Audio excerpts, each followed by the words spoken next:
All right, and then lastly on the product overview, I just want to make sure I go over our riders.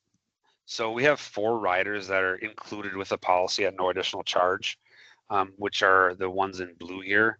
The loan protection rider, because we're showing loans often in our designs, this is an important one so the client doesn't get hit with a taxable consequence and so how that works is basically if the client is loaning their policy, and let's say they get in a situation where they're not making repayments, the policy is underperformed, policy is running out of cash value, and the policy is about to lapse.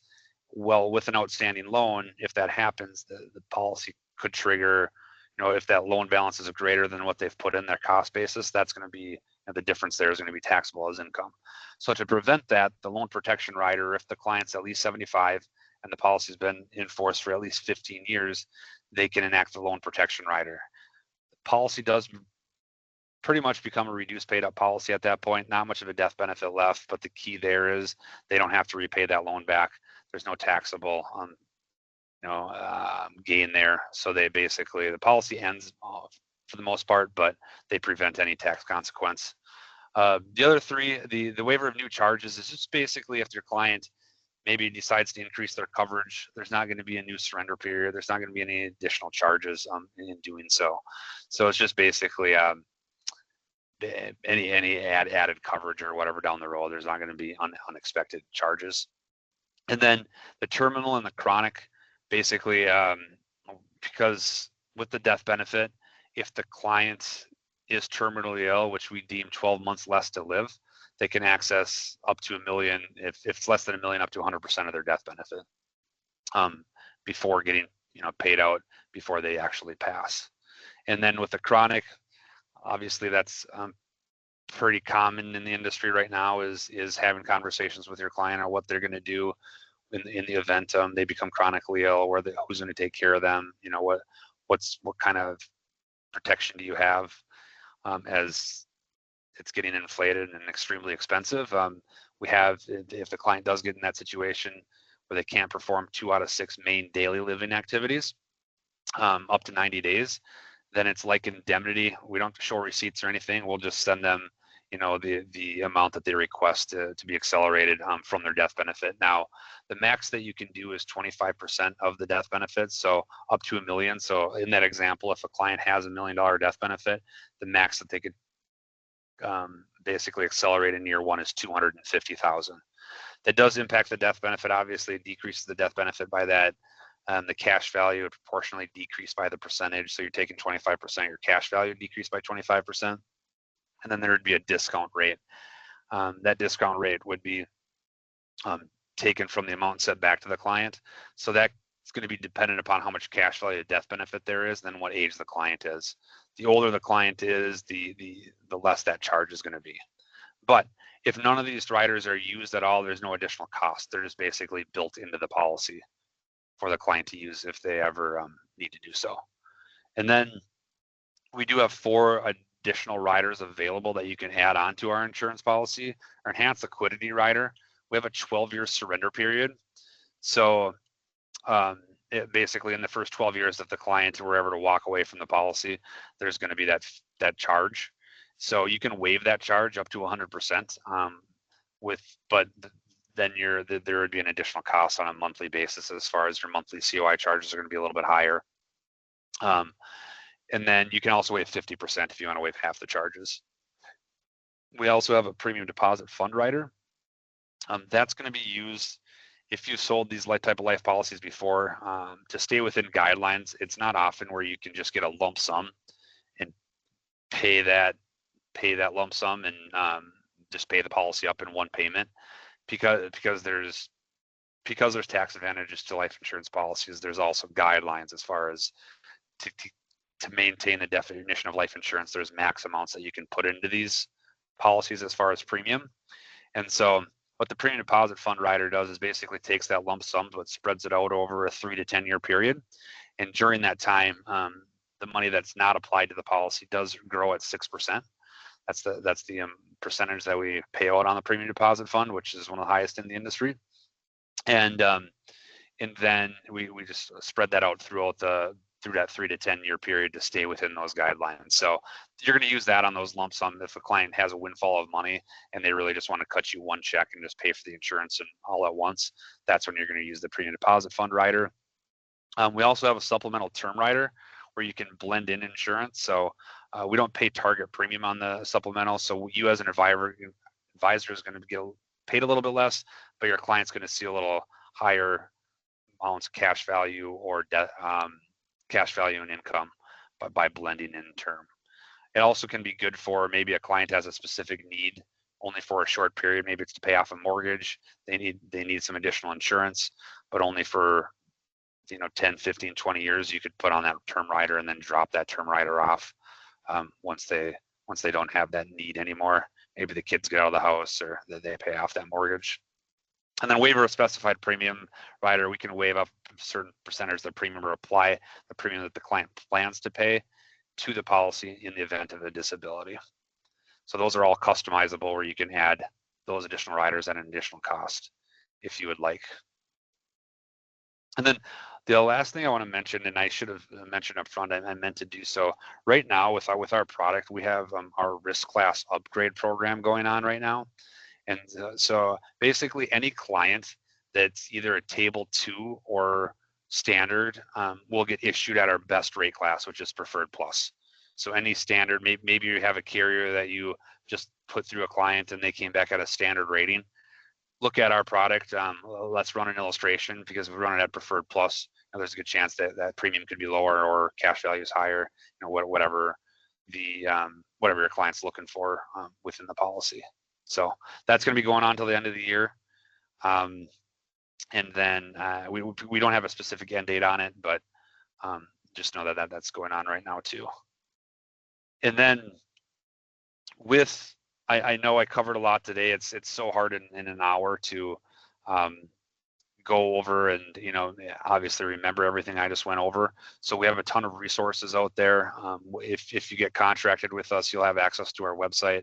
I'll also provide Chris our sales microsite that requires no password, that has a lot of good videos on it, a lot of good sales marketing material. You'll have access to our illustration software, our electronic application system. Once in there. With underwriting, our accelerated underwriting program, meaning where the client doesn't have to do any exams, goes up to $3 million, 18 to age 60. So basically there we're just doing like the MIB report, prescription database, motor vehicle, just pulling those. And hopefully, if everything's clean there, we can get an offer out pretty quick. Those accelerated underwriting cases, sometimes we can get a policy issue within 1 to 2 weeks.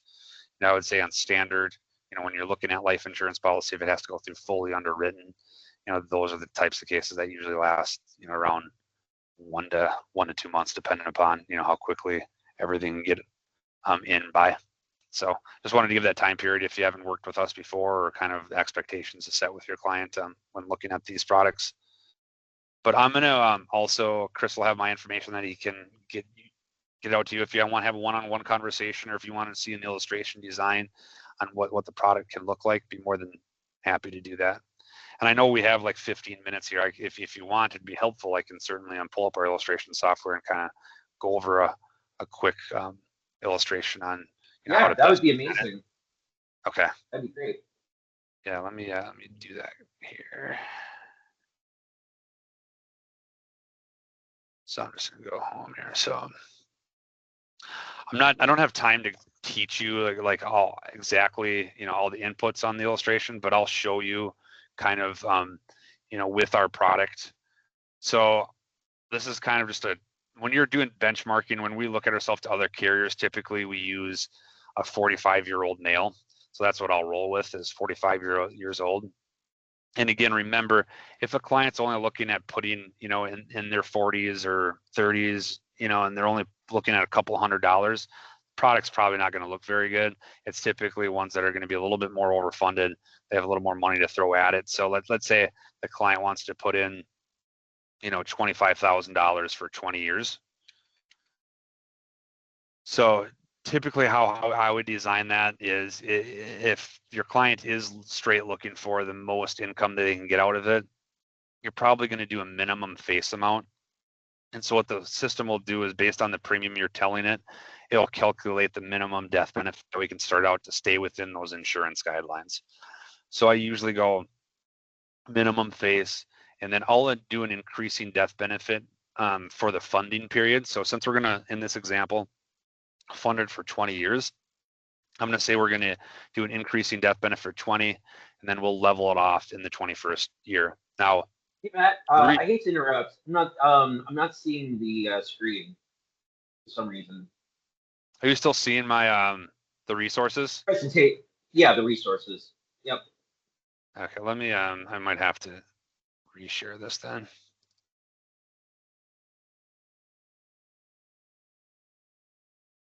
Okay, do you see it now? There you go. Perfect. Yep. Okay. So again, this is what our software looks like. I was just putting it, like you can put the client information in here. I was doing a 45-year-old male. At Preferred Plus, we're typically running these right now because of that risk class upgrade program we got going. But again, I was just doing a minimum face amount. I was going to do an increasing death benefit from the years 20 to 21. Now, the reason I do an increasing death benefit is you can start out with a much lower death benefit than if you're going to level it off. And so I'm doing increasing the level, and then we'll pay, this client's going to pay up to age, let's say they're going to retire around 65, they'll pay up to retirement. So they're going to pay for 20 years. And then when they turn 66 is when we're going to churn on income. So we'll just do in the 21st year, run that out to maturity. Now, I just leave the riders as is. Now, index allocations, when you run our software, it's going to be between those 4 different index options, the PIMCO, Bloomberg, Blended, and S&P.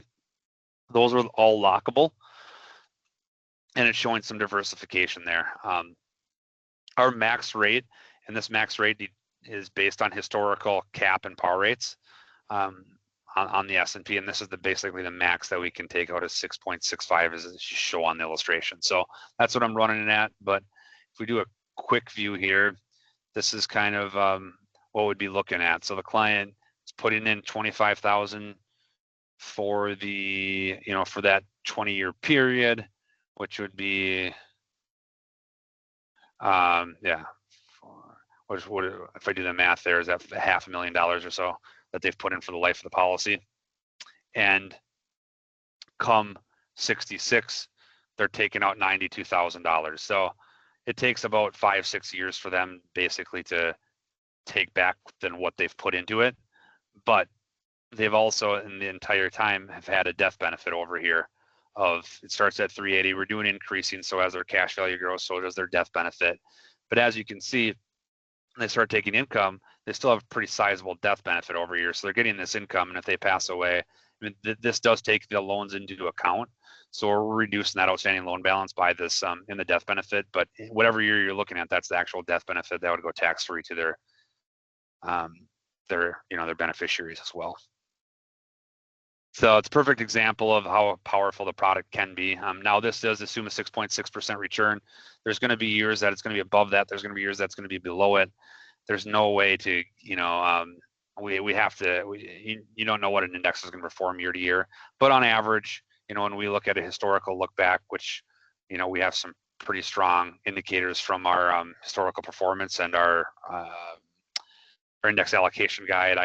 Like I said, I'll send you I'll send Chris the guides, and it'll show the historical performance of the indexes. That's actually, pretty accurate that we can illustrate it at 6.6. But this is where you can do a lot of different things. You can, edit. We can look at, let's say because we were looking at what the target market is. Let's say you're working with a young child.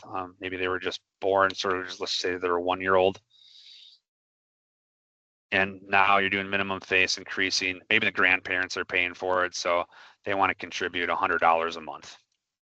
And they're going to contribute that until they're 25, let's say. And then you could say, and you don't even have to show income here.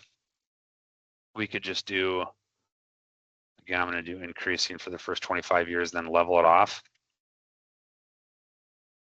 And then we could just do a quick view here. And again, you're putting in that starts out at $100,000 death benefit, anything were to happen to them. But by the time they're 65, they have over $809,000 worth of cash value, $970 in death benefit, with only putting in, I guess for the life, if I do the math on that, that's total premium of $30,000, right? So definitely works good for juveniles, also works good for middle income. Obviously these numbers are going to be different depending upon your client, and that's where illustrations can be really helpful on as far as what it looks like based on the premium that the client can put in them. And then if you ever want to run the report, you can just hit print illustration as selected, and then that brings up the PDF format that's printable and you can send to your client. I always urge reps that haven't used our product, illustrations are a good guide for you. They give you a lot of helpful information as far as just how the product works, goes over historicals, gives you the current cap and par rates on the product. So even though there are a lot of pages, they're definitely good to page through to learn more about the product before you present it to your client.